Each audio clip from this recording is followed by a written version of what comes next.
1942, after the bombing of Pearl Harbor, it was then that there was a takeover of China.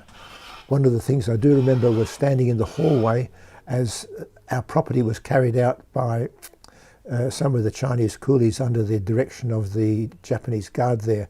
And I was going to complain to my mother as I looked up to her that they were taking away the radiogram, and she said, "Quiet!" I knew what that meant.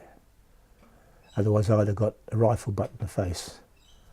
And I knew that the rules had all changed.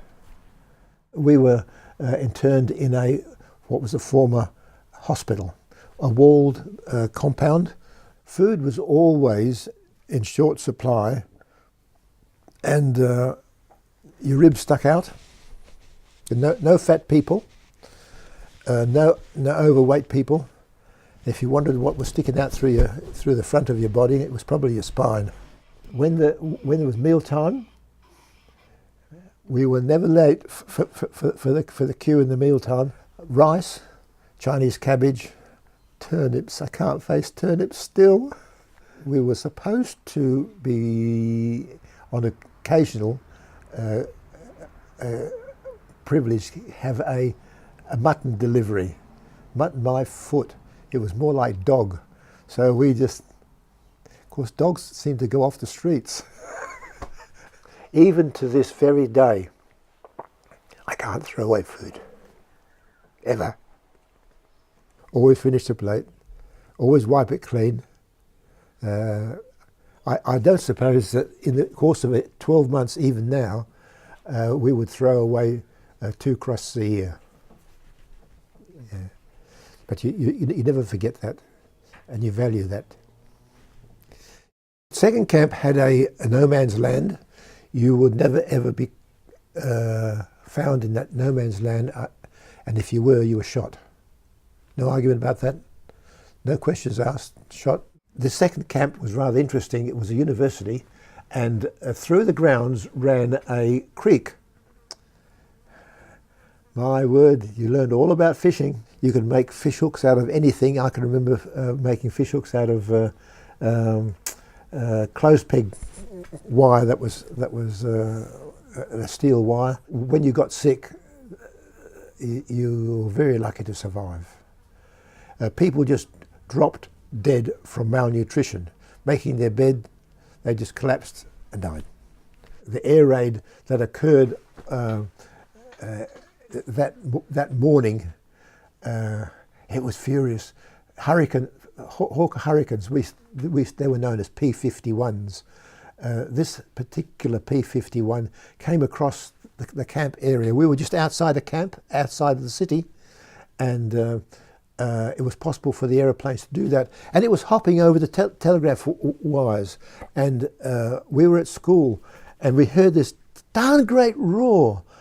And I can remember going out through the windows, because it was a single-story building, out through the windows, and I looked up, and there was this P-51 just coming into view. It banked, and I could see the pilot go like this, and we were all waving like crazy. And that was one of the very special things that I do remember about near the end of the war. I knew what I wanted to be when I was 7.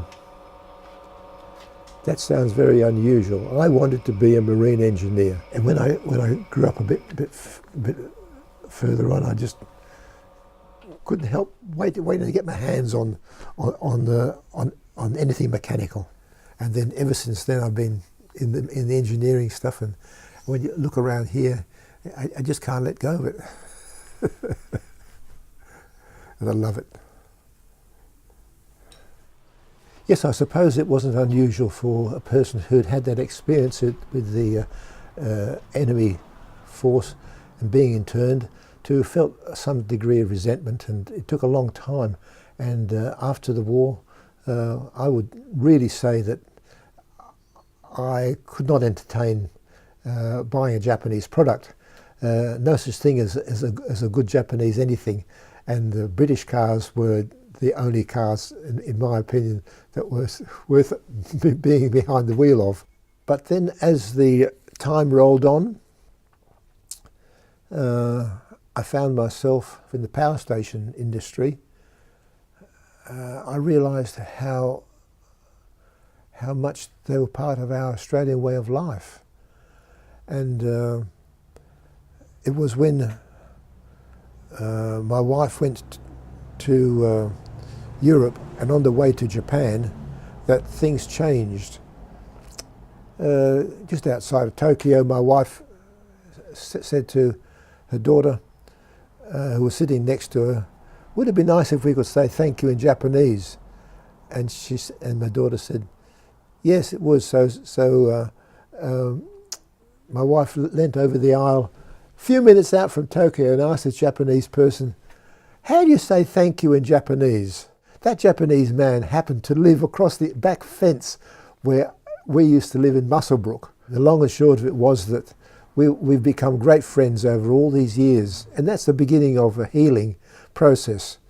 Up to that point in time, my feelings for Japanese did change, but they really made a dramatic change then, and I'm so pleased about that. And that's a thing, a matter of life. If you don't do that, you're going to grow bitter. You're going to grow hateful. It's going to hurt you rather than hurt anybody else. And it doesn't work. It's better to forgive and forget.